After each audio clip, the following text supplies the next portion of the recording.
यदि ग्राही कार्य न करे तो ऐसी सिचुएशन में हमें हमारे बाहर के वातावरण से मिलने वाली कोई भी इंफॉर्मेशन जो है वो हमारे शरीर को पता नहीं लगेगी। शरीर की जितनी भी ऐच्छिक क्रियाएं होती है उनका नियंत्रण, उनका जो कंट्रोल होता है वो हमारे ब्रेन का एक हिस्सा होता है जिसे कि हम बोलते हैं प्रमस्तिष्क। हमारा मेरुरज्जु इंफॉर्मेशन को कहां भेज देता है? ब्रेन के पास।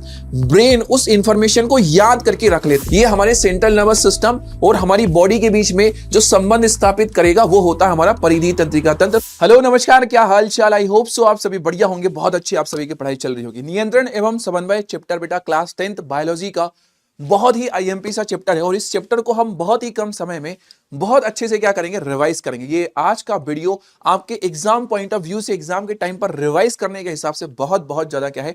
जरूरी है, आईएमपी है। तो चलिए शुरू करते हैं हम नियंत्रण एवं समन्वय की बातें। इस चैप्टर की जब हम शुरुआत करते हैं तो इस चैप्टर के शुरुआत में ही हमारे पास में एक शब्द आता है, वो होता है ग्राही।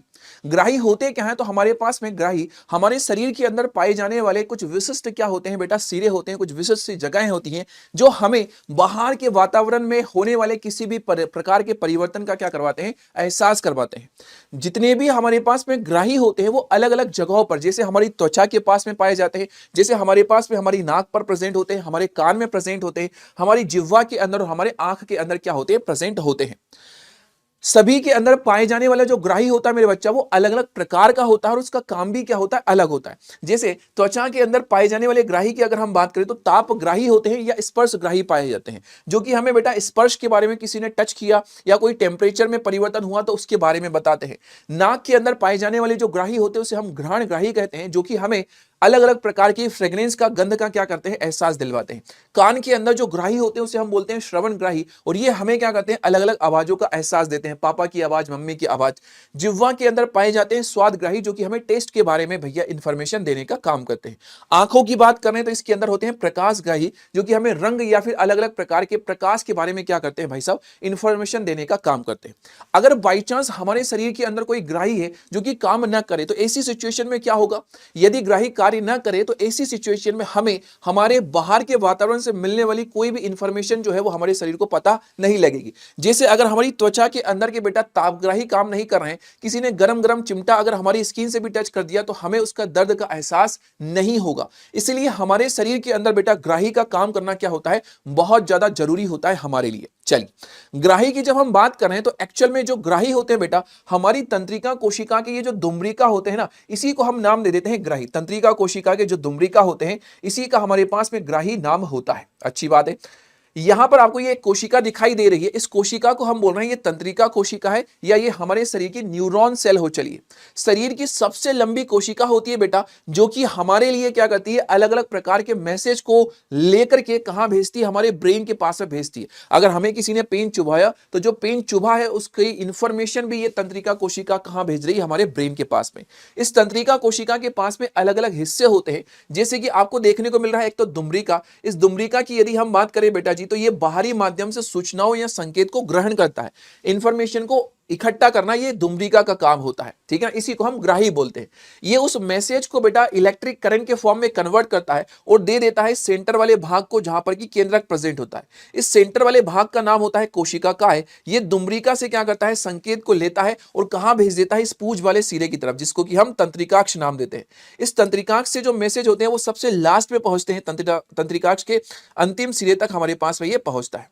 ठीक है ना? तो तंत्रिकाक्ष से संकेत लेकर के अंतिम सिरे तक भेजना हमारे पास में ये तंत्रिकाक्ष क्या करता है बेटा जी? ये फंक्शन को, काम को करता है। ठीक है, शरीर की सबसे लंबी कोशिका होती है और ये विद्युत रासायनिक संकेत के रूप में क्या करती है भैया? इंफॉर्मेशन को भेजने का काम करती है। एक आपसे आपके लिए एक बहुत ही ज्यादा जरूरी सा एक वर्ड आता है आपके पास में, वो होता है हमारे पास में क्या? सिनेप्स।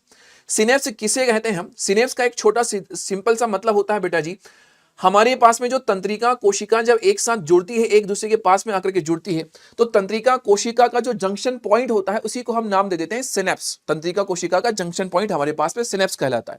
हमारे शरीर में अलग अलग प्रकार की क्रियाएं होती हैं, जैसे 3 तरह की हमारे शरीर में क्रियाएं होती है।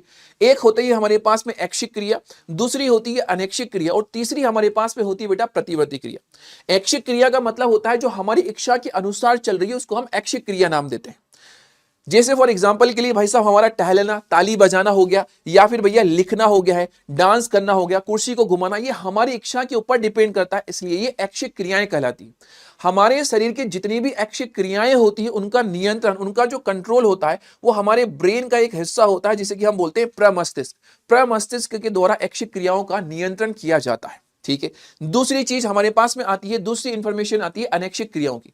अनैच्छिक क्रिया ऐसी क्रियाएं होती हैं जिनका कंट्रोल हमारे ऊपर नहीं होता, हमारी इच्छा के ऊपर कंट्रोल नहीं है, हम हमारी इच्छा के अनुसार उनको नहीं कर सकते। जैसे हमारी हार्ट बीट, हमारी हृदय धड़कन, हमारी सांस लेने की जो स्पीड है ये हमारे हिसाब से नहीं चलती। क्या आप अपनी सांस लेने की स्पीड को आधे घंटे तक रोक सकते हो? नहीं रोक सकते हो। अपनी हार्ट बीट को फास्ट कर सकते? नहीं। क्यों? क्योंकि ये हमारी इच्छा के हिसाब से नहीं चलती।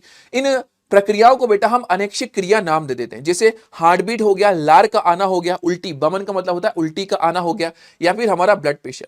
ये सारी क्रियाओं का जो कंट्रोल होता है वो मेडुला ऑब्लांगेटा के द्वारा किया जाता है। हमारे मस्तिष्क का ही एक हिस्सा होता है जिसे हम बोलते हैं मेडुला ऑब्लांगेटा, वो इनको कंट्रोल करता है, बट वो हमसे पूछता नहीं है। चलिए, तीसरी हमारे पास में क्रिया होती है बेटा प्रतिवर्ती क्रिया। प्रतिवर्ती क्रिया का मतलब होता है अगर अचानक से कोई हमारे पास में मैसेज मिला, कोई सिग्नल मिला, किसी ने पेन चुभाया, आप लिख रहे थे, आप पढ़ रहे थे मेरे से और कोई आया और इसने वो कर दिया, तो उस समय पर अचानक से कोई मैसेज आपको मिल रहा है तो उस समय पर जो क्रिया होगी उसे हम नाम दे देते हैं वो प्रतिवर्ती क्रिया है।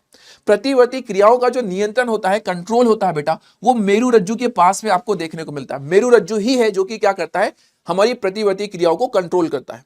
हम जा रहे थे रास्ते से, पैर चुभा तो पैर अचानक से क्या हो जाता है, ऊपर उठ जाता है। ये कौन सी क्रिया है? प्रतिवर्ती क्रिया।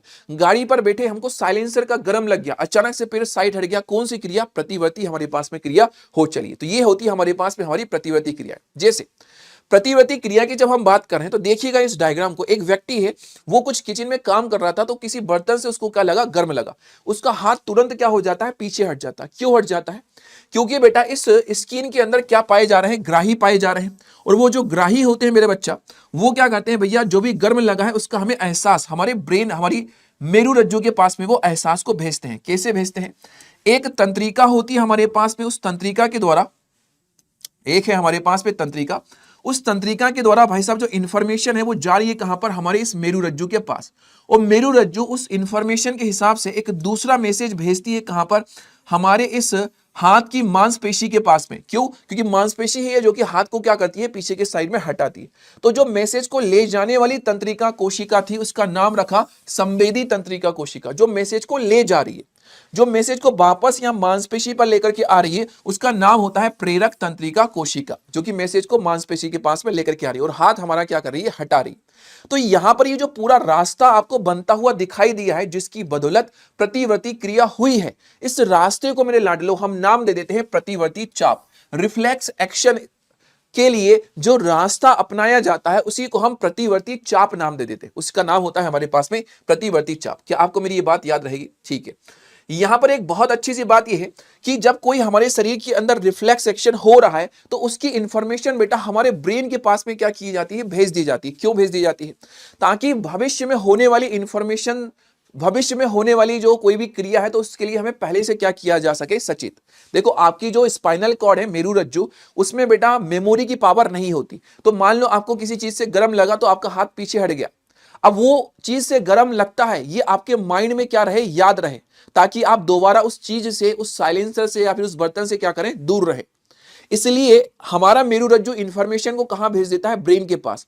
ब्रेन उस इंफॉर्मेशन को याद करके रख लेता है कि भैया नेक्स्ट टाइम अगर ये बर्तन, ये अगर हमको ऐसी चीज दिखी तो मैं पहले से क्या कर दूंगा, इसको बता दूंगा। ठीक है ना। चलिए, बहुत सारी तंत्रिका कोशिकाएं जो होती है जब आपस में जुड़ जाती हैं तो हमारे पास में बेटा कोशिकाओं के जुड़ने की वजह से जो बनता है उसको हम बोलते हैं ऊतक।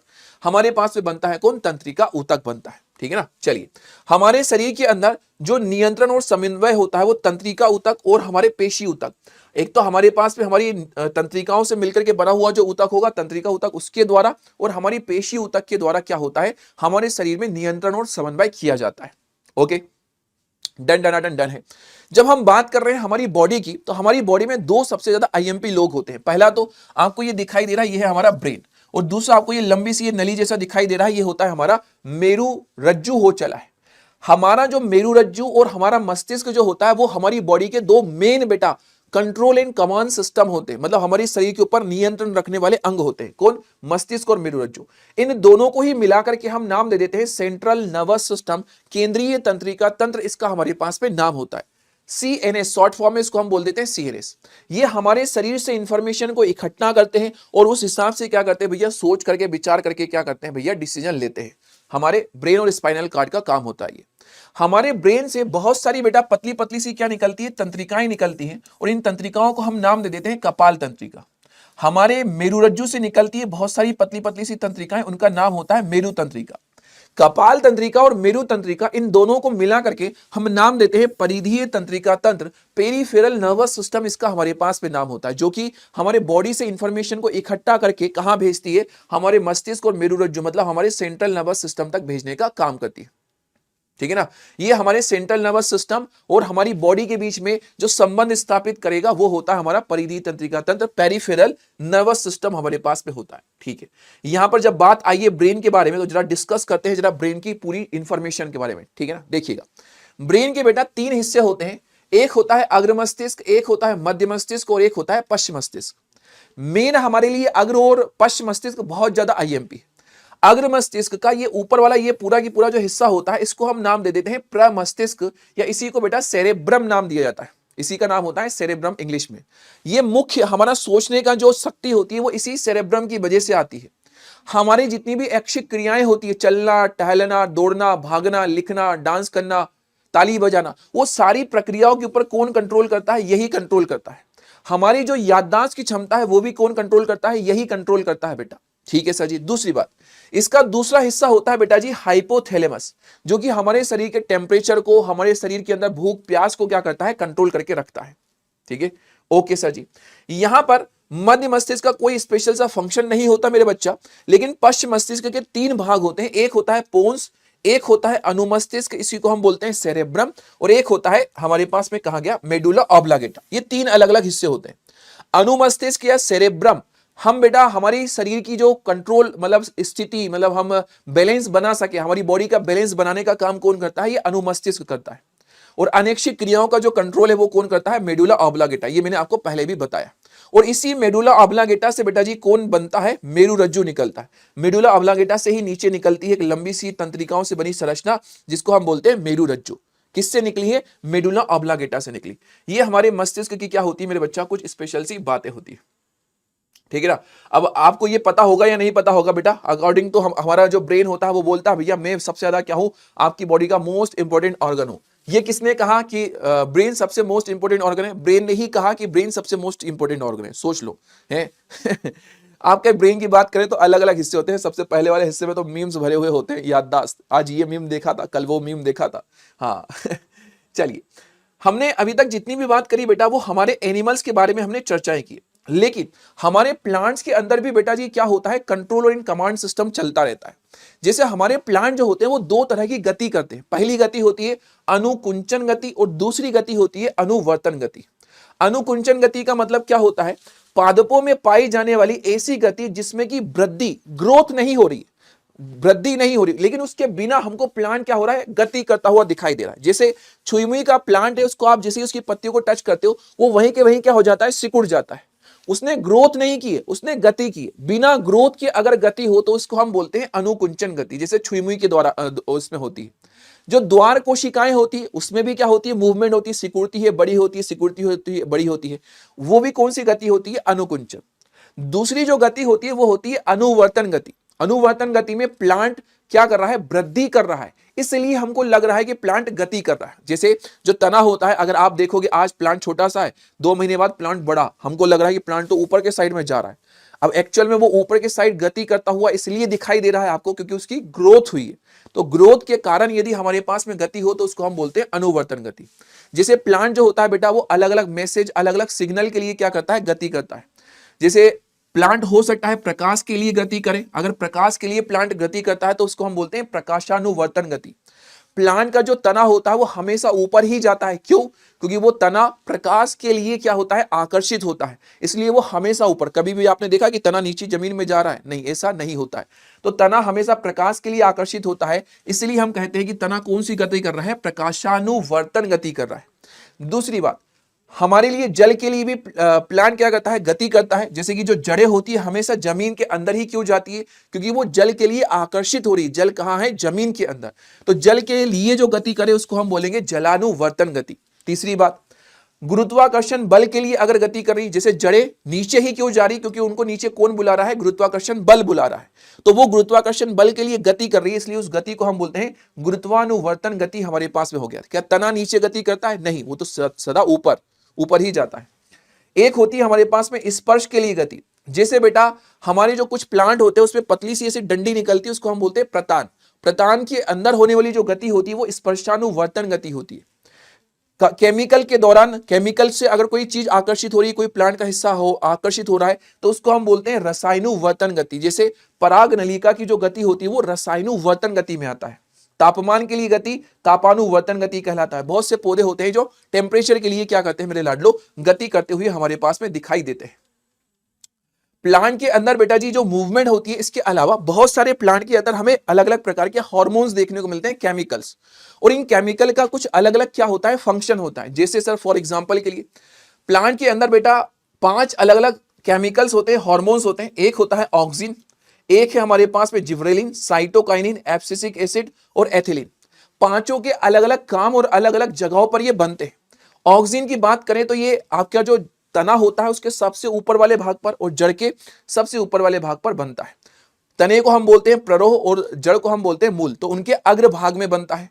इसका काम होता है प्लांट को लंबाई में बढ़ाना, कोशिकाओं की लंबाई में वृद्धि करना, प्लांट की क्या करना, लंबाई में वृद्धि कराना, यह इसका फंक्शन होता है। जिब्रेलिन ये गन्ने जैसे जो पौधे होते हैं उनकी पर्व संधियों के ऊपर क्या होता है बेटा जी, बनता है। इसका काम भी सेम ऑक्सिन के जैसा ही होता है। साइटोकाइनिन, जहां पर प्लांट की बहुत ज्यादा कोशिका विभाजन हो रहा है वहां पर साइटोकाइनिन बनता है और इसका काम ही होता है कोशिका विभाजन करवाना। एब्सिसिक एसिड, इसकी कोई स्पेशल सी जगह नहीं होती लेकिन इसका काम बड़ा स्पेशल है। ये सारे उल्टे काम करता है, जैसे पत्तियों को गिराना, पत्तियों को मुरझाना, पौधे की वृद्धि को रोकना, फलों को गिराना, ये सारे उल्टे काम कौन करता है, एब्सिसिक एसिड। एथिलीन गैस जो होती है बेटा, ये गैसीय हार्मोन होता है, गैस के फॉर्म में। ये बाकी के सारे लिक्विड के फॉर्म में, लेकिन ये गैस के फॉर्म में होता है। ये पकते हुए फलों के अंदर बनता है, जो फल पक रहे ना उसमें बनता है कौन, एथिलीन गैस। और इसका काम भी यही होता है, फलों को पकाना। जैसे फॉर एग्जांपल के लिए कोई अगर आपका एक बनाना है, केला है बेटा, वो पका हुआ है और उसके पास में आपने कच्चे केले रख दिए तो वो भी क्या हो जाते हैं, पक जाते हैं। वो भी क्या हो जाते हैं, आपको पकते हुए दिखाई देते हैं। ठीक है ना। हमारा जो प्लांट होता है वो हमेशा प्रकाश की डायरेक्शन में क्यों मुड़ता है, आपसे ये पूछा जाए तो ध्यान रखना, ऑक्सीजन के कारण हमेशा जो प्रकाश होता है, जो प्लांट होता है वो प्रकाश की डायरेक्शन में क्या हो जाता है, मुड़ जाता है। ठीक है ना। चलिए, जैसे हमारे प्लांट्स के अंदर बेटा केमिकल्स होते हैं, हार्मोन्स होते हैं, वैसे हमारे अंदर भी, मनुष्यों के अंदर भी क्या होते हैं, केमिकल्स होते हैं, हार्मोन्स। मनुष्य के अंदर कुछ कोशिकाएं ऐसी होती हैं जो क्या करती हैं, इन केमिकल्स को, हार्मोन्स को बना रही है, एंजाइम्स को बना रही। उन कोशिकाओं को बेटा हम ग्रंथि नाम दे देते हैं। उनका नाम होता है ग्लैंड्स या ग्रंथि। ग्रंथि आपको 3 प्रकार से देखने को मिलती है। एक होती है हमारे पास में अंतःस्रावी ग्रंथि, एंडोक्राइन ग्लैंड। एक होती है बहिर्स्रावी ग्रंथि, एक्सोक्राइन ग्लैंड। और एक हमारे पास में होती है मिश्रित ग्रंथि, मिक्स ग्लैंड हमारे पास में। ये 3 ग्रंथियां होती है। अंतःस्रावी ग्रंथि हम उस ग्रंथि को बोलते हैं जिसमें आपको नलिका देखने को नहीं मिलेगी, नली नहीं होती इन ग्रंथियों के पास में। ये अपना जो भी केमिकल बनाया उसको ब्लड में डाल देती है और ब्लड के द्वारा वो कहीं भी जाए, उनको फर्क नहीं पड़ता। तो इनको हम बोल देते हैं ये अंतःस्रावी ग्रंथि है। बहिर्स्रावी ग्रंथि हम उसको बोलेंगे जिसके पास में नली होगी, नलिका युक्त ग्रंथि होती है ये। इनके पास में नली होती है और ये अपने केमिकल को एकदम निश्चित जगह पर ले जाकर के छोड़ करके आती है, नली के द्वारा छोड़ करके आएगी, इसलिए इसको हम बोलते हैं बहिर्स्रावी ग्रंथि। और जिसके पास में दोनों तरह का बिहेवियर हो, जो दोनों तरह का बिहेवियर करे, मतलब कुछ हार्मोन्स केमिकल्स को किस में डाल दे, ब्लड में, और कुछ को नली के द्वारा छोड़ करके आए, उसको हम बोलते हैं मिक्स ग्लैंड। वो मिश्रित ग्रंथि हमारे पास में होगी। एग्जाम्पल के तौर पर थायराइड ग्रंथि, पीयूष ग्रंथि, अधिब्रक ग्रंथि, ये सारी की सारी अंतःस्रावी ग्रंथि है। इनमें नलिकाएं नहीं होती, इसको हम बोलते हैं नलिका विहीन ग्रंथि भी बोलते हैं इसको। ये है हमारे पास में नलिका युक्त ग्रंथि, जैसे कि यकृत हो गया, लीवर। मिश्रित ग्रंथि में हमारे पास में आता है कौन, अग्नाशय। ये ग्रंथियां बेटा आपको अलग अलग हार्मोन बनाती हुई दिखाई देगी। जैसे हमारा जो ब्रेन का एक हिस्सा होता है हाइपोथैलेमस, ये सबसे मेन हिस्सा होता है। क्यों, क्योंकि ये भी एक हार्मोन बनाता है, कौन सा, मोचक हार्मोन। इसके कारण बेटा हमारे पूरे शरीर की जो ग्रंथि है उसके ऊपर क्या करता है, हाइपोथैलेमस कंट्रोल करता है, नियंत्रण रखता है। दूसरी बात, हाइपोथैलेमस के अंडर में कौन आ रहा है, पीयूष ग्रंथि। किसके लिए काम करती है, हाइपोथैलेमस के लिए। पीयूष ग्रंथि एक हार्मोन बनाती है, उसको हम बोलते हैं ग्रोथ हार्मोन, वृद्धि हार्मोन। इससे हमारे शरीर की क्या होती है, ग्रोथ होती है। अगर ये हार्मोन नहीं बनेगा तो व्यक्ति की हाइट नहीं बढ़ेगी, वो छोटा सा रह जाएगा, बोना बोना रह जाएगा, बोनापन कहलाता है। इसके कारण कौन सी बीमारी होती है, बोनापन होता है। तो ये शरीर की मास्टर ग्लैंड भी कहलाती है बेटा पीयूष ग्रंथि। क्यों? क्योंकि ये शरीर की सारी ग्रंथियों के ऊपर क्या करेगी, कंट्रोल करेगी। दूसरी बात, ये मस्तिष्क के अंदर पाई जाती है, मस्तिष्क के पास में ही ये पाई जाती है। काम क्या होता है ये मैंने आपको बता दिया कि ये ग्रोथ कराती है। तीसरी ग्रंथि होती है हमारे पास में थायराइड ग्रंथि, जो कि थायरॉक्सिन हार्मोन को बनाती है। ये थायरॉक्सिन हार्मोन को बनाने के लिए बेटा आयोडीन की जरूरत होती है। अगर आयोडीन नहीं होगा तो ये थायरॉक्सिन हार्मोन नहीं बनेगा और थायराइड ग्लैंड का जो साइज है वो बड़ा हो जाएगा। ये गले में होती है तो इसका साइज बड़ा हो जाता है। इसलिए कौन सी बीमारी हो जाती है, घेंगा रोग हो जाता है या ग्वाइटर रोग हो जाता है इसकी वजह से। याद रहेगा, आयोडीन की आवश्यकता होती है। ये कहां पर प्रेजेंट होती है, श्वास नली और स्वर यंत्र हमारे यहां पे प्रेजेंट होती है। इसका आकार कैसा होता है, तो एच आकार की ये ग्रंथि होती है। काम क्या होता है, ये हमारी बॉडी के अंदर एनर्जी फॉर्मेशन की प्रोसेस पर कंट्रोल करेगी, ऊर्जा उत्पादन, हार्टबीट वगैरह के ऊपर ये कंट्रोल करके रखती है। तीसरी हमारे पास में होती है अग्नाशय। ये बनाती है किसको, इंसुलिन को बनाती है। और ये हार्मोन बहुत आईएमपी है। क्यों? क्योंकि बेटा ये हमारे शरीर में ग्लूकोज के लेवल को कंट्रोल करके रखता है। अगर इंसुलिन हार्मोन नहीं होगा तो शरीर के अंदर ग्लूकोज का लेवल बहुत ज्यादा हाई हो जाएगा और ऐसे समय पर जो बीमारी होती है उसको हम बोलते हैं मधुमेह रोग या डायबिटीज डिजीज, उसका हमारे पास में नाम होता है। ठीक है ना। ये शरीर की बेटा दूसरी सबसे बड़ी ग्रंथि है। शरीर की सबसे बड़ी ग्रंथि यकृत, ये सबसे दूसरी सबसे बड़ी है। इसको हम मिक्स ग्लैंड भी बोलते हैं। कहां पर पाई जाती है, तो आमाशय और जो छोटी आंत होता है ना, उसकी संधि स्थल पर आपको ये देखने को मिलती है। लास्ट हमारे पास में आती है अधिभ्रक ग्रंथि। इसको हम बोलते हैं भैया कौन सा हार्मोन बना रही है, एड्रीनेलिन हार्मोन बना रही है। इस हार्मोन का काम मेनली यही होता है कि हमारे शरीर को विषम परिस्थितियों से बचाए। जैसे हमारे पीछे डॉग लग गया, कुत्ता लग गया, ऐसी सिचुएशन जब होती है तब हमारे पास में एड्रेनालिन हार्मोन बनता है और ये हमारे शरीर को विषम परिस्थितियों से बचाता है। हार्ट बीट बढ़ा देता है, सांस की स्पीड बढ़ा देता है, हमारी भागने की जो स्पीड होता है उसको क्या कर देता है, बढ़ा देता है। ये आपकी कुछ मेन ग्रंथियां और उसके मेन हार्मोन्स होते हैं। इसके अलावा अगर आप मेल और फीमेल की बॉडी को अगर आप देखोगे, यहां पर दिखाई दे रही है मेल बॉडी, यहां पे female body.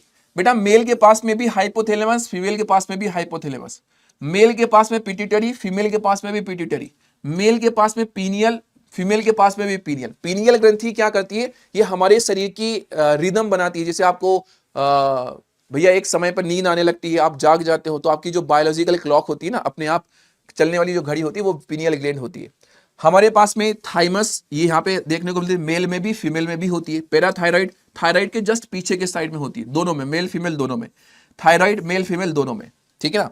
Pancreas male female दोनों में। एड्रिनल ग्लैंड मेल फीमेल दोनों में। इसके अलावा मेल के अंदर दो और ग्रंथियां होती है बेटा, नाम होता है उसका टेस्टिस। ये दो पाए जाते हैं, दो होते हैं टेस्टिस। फीमेल के अंदर होती है कौन, ओवरी। टेस्टिस बनाती है बेटा टेस्टोस्टेरोन हार्मोन को, जिसकी वजह से हमारी बॉडी का जो सेकेंडरी सेक्सुअल कैरेक्टर है, जैसे लड़कों के अंदर दाढ़ी मूंछ वगैरह आना, वो सब कंट्रोल करता है कौन, इस टेस्टिस के द्वारा बनाए जाने वाला टेस्टोस्टेरोन हार्मोन। और फीमेल के अंदर जो उसका मेंस्ट्रुअल साइकिल होता है, मासिक धर्म वगैरह होता है, हर चीज को कंट्रोल करने का काम ओवरी के द्वारा एक हार्मोन बनता है, उसको हम बोलते हैं प्रोजेस्टेरोन हार्मोन। वही इसके ऊपर क्या करता है, कंट्रोल करता है। ठीक है ना। तो ये लाडलो हमारे इस प्यारे से वीडियो की, हमारे प्यारे से सेशन की क्या थी, बातें थी। आई होप सो आपको आज का ये जो वीडियो है, आज का ये जो सेशन है, वो बहुत अच्छा लगा हो। सारी की सारी जो बातें हैं वो आपको बहुत अच्छे से समझ में आई हो। ठीक है, thank you so much, bye bye, take care. Comment section में बताइएगा मुझे कि वीडियो आपको कैसा लगा। Bye, best of luck for your exam. Okay.